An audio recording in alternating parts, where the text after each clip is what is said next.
तो हरे कृष्णा। आज हम गीता प्रेस गोरखपुर कल्याण से प्रकाशित भक्तों की सच्ची कथाएं सुनाने जा रहे हैं, उनके अनुभव की कथाएं। आज कथा का शीर्षक है श्रीमद् भगवत गीता के पाठ की महिमा। किसी के ऊपर गुजरा था, उन्होंने लिख के भेजा है। कृपया भक्तों, हमें भगवान के ग्रंथों और रामायण में सब में श्रद्धा विश्वास होना चाहिए और ऐसी कथाएं सुनने के लिए आप हमारे इस चैनल को सब्सक्राइब जरूर करें।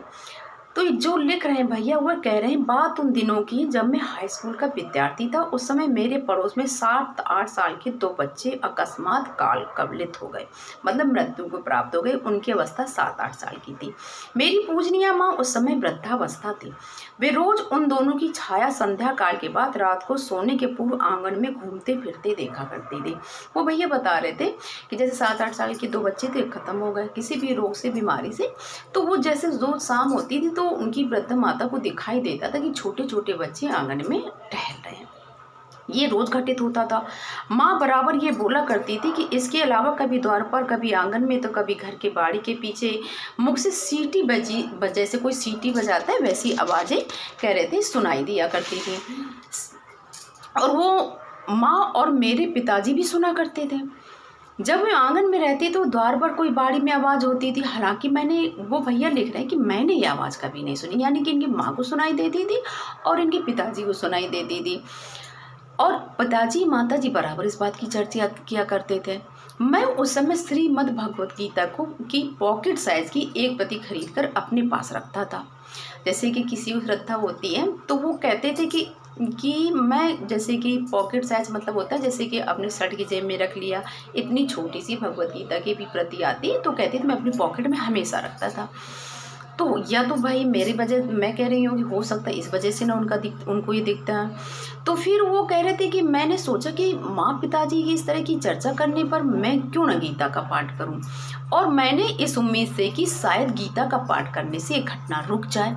मैंने 2 दिन तक नहाकर धूप जलाकर गीता पाठ किया, तो इन 2 दिनों में सीटी की भी आवाज़ नहीं हुई। अब वो कह रहे हैं कि जैसे कि वो प्रतिदिन गीता पाठ करते थे, तो जब से 2 दिन से उन्होंने किया, तो जिस दिन किया उसी दिन से ना उनकी माँ को दिखाई दी ना पिताजी को, जैसे सीटी की आवाज़ नहीं आई। और उसके पहले प्रतिदिन होता था। फिर कई दिनों तक काम के सिलसिले में मुझे कह रहे हैं कि बाहर जाना पड़ा। गीता पाठ का क्रम छूट गया। पुनः फिर अब छूट गया तो पुनः घर में सीटी की आवाज़ सुनाई पड़ने लगी और दोनों की छाया भी दिखाई देने लगी। माँ और पिताजी ने पुनः, जब भैया उनके बेटे लौट के आए तो उन्होंने बताया कि बेटा तुम चले गए थे, तो फिर से थोड़े दिन बाद फिर से आवाज़ें आ रही थी और छाया दिखाई देती थी। अब कह रहे हैं भैया कि मैंने प्रतिदिन श्रद्धापूर्वक गीता का पाठ करना शुरू कर दिया, तो पुनः सीटी की आवाज़ बंद हो गई और छाया का दिखना भी बंद हो गया। तब से मेरे द्वारा गीता का पाठ अनवरत जारी रहा।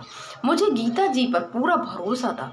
इसी भरोसे के बल पर एक दिन मैंने माँ से कहा, माँ अब वो कभी छाया आपको दिखाई नहीं पड़ेगी जो रोज शाम के बाद दिखाई पड़ती थी। और वास्तव में आज तक लगभग 25 वर्ष, बोले इस घटना को लगभग 50 वर्ष बीत गए हैं उस घर में रहते। भाई घर तो आदमी का, जिस व्यक्ति का हो तो घर में ही रहेगा।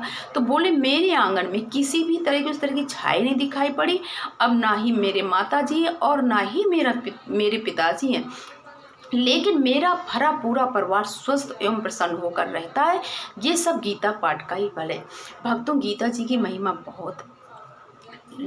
हम एक सलाह थोड़ा यहाँ अपनी तरफ से देना चाहेंगे कि जिसके घर में भी बुजुर्ग व्यक्ति या किसी की भी मृत्यु होती है, तो या अकस्मात जैसे 2 बच्चों की मृत्यु हो गई, तो हम नहीं कहेंगे किसी के यहाँ इस तरह का हो, लेकिन किसी की भी, मान लो हमारे कोई भी हैं 80-90 साल के वृद्ध लोग भी जाते हैं, तो घर का कोई भी सदस्य अगर चाहे तो उनका संकल्प लग के एक गीता पाठ जरूर करें। जैसे 18 अध्याय होते हैं, तो एक दिन में आप गीता पाठ का एक दिन करिए, फिर दूसरे दिन दूसरा अध्याय करिए। उनका संकल्प लेके करिए कि उनकी आत्मा को शांति मिले।